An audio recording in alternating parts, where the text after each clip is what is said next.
Hi, boys and girls. This is Ms. Kathy. I'm so happy you've joined me today for another story just for you. Talk Show Witnessing by Edna Mae Olsen. Dad, Brett said one morning at breakfast as he reached for another slice of toast, there are so many confused people in the world.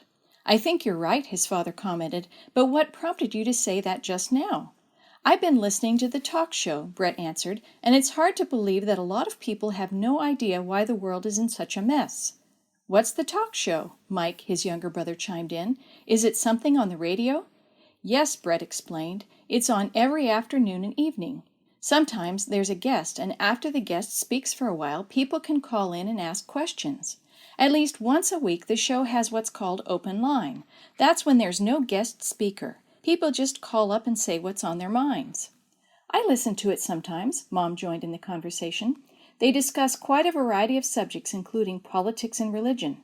And I agree with you, Brett. Often I'm amazed at the people's lack of Bible knowledge. So many listeners wonder what's happening but don't know where to find the answers. That's right, Brett added. One woman called up the other night and talked about the increase of crime in the world and asked the host what was going to happen to us. All he could say was her guess was as good as his. What an opportunity for witnessing, Dad said thoughtfully.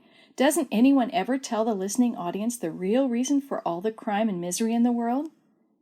Not that I've heard, Mom answered. It seems that no one knows. Everyone just hopes that things will eventually get better. Someone should tell them, Brett commented. Hey, that gives me an idea. Mike asked his brother a lot of questions about talk shows on their way to school that morning. Brett explained that talk shows are broadcast in most major cities and are an effective means for ordinary citizens to make their voice heard. A few nights later, Brett was listening to the radio program. A worried caller quizzed the host as to what he believed was causing all the problems the world was now facing. The host said he felt that things weren't any worse than they had been years ago, but that because of television and radio, people were hearing more about them. The woman wasn't satisfied and wondered where she could go for answers. Brett opened the door to leave his room. Everyone else had gone to bed, so he crept silently down the stairs and into the family room. He dialed the phone number he knew by heart. After a long wait, he heard the voice of the talk show host on the other end of the line. "Good evening," welcomed the host. "You're on the air." Brett's heart almost stopped beating. Too nervous, he couldn't utter a sound. "Line 1, are you there? Say something," coaxed the host, "or I'll have to go to another line." Brett gulped and took a deep breath. "I just wanted to tell the lady why things are so bad in the world," he said timidly. "How old are you?" questioned the host. 12, quavered Brett.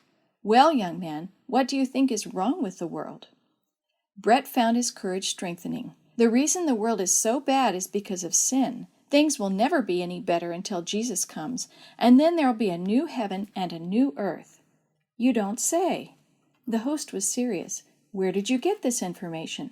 "It's all in the Bible," Brett continued, warming to the conversation. "I'm delighted to have the privilege of listening to you," the host said, "and I find it amazing that a young fellow like you knows so much. I wish I could have your faith," he continued. "Oh, you can," Brett said excitedly. "It's so simple. Just ask Jesus to help you. He's promised that he—" "Phone again soon," the host cut in, "but right now I must go to another line." A few evenings later, Brett made his second call to the radio program. This time, talking was easier. The host remembered him and said that he'd received many favorable comments on Brett's first call. "Take all the time you need tonight," he encouraged. A few minutes later, Brett ended the conversation by suggesting that the listeners obtain a copy of The Great Controversy from the local Seventh-day Adventist church where he was a member. This book explains in more detail what I've just talked about, and it's free. To Brett's surprise, the host agreed to stop by the Adventist church for one when he was in the vicinity. The next morning, Brett told his family about the 2 calls.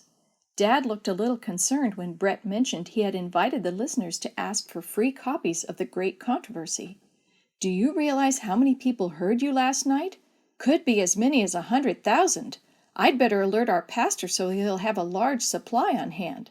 "But, Dad," Brett exclaimed after his father got over the initial shock, "I was able to speak to all those people about Jesus. Don't you think it was worth it?" "I certainly do," Dad answered. "We should witness whenever and wherever we can. All it takes is being willing to use our time for God. I'm glad to see you understand what Jesus means when he tells us to go into all the world and preach the gospel. You reached a large audience last night.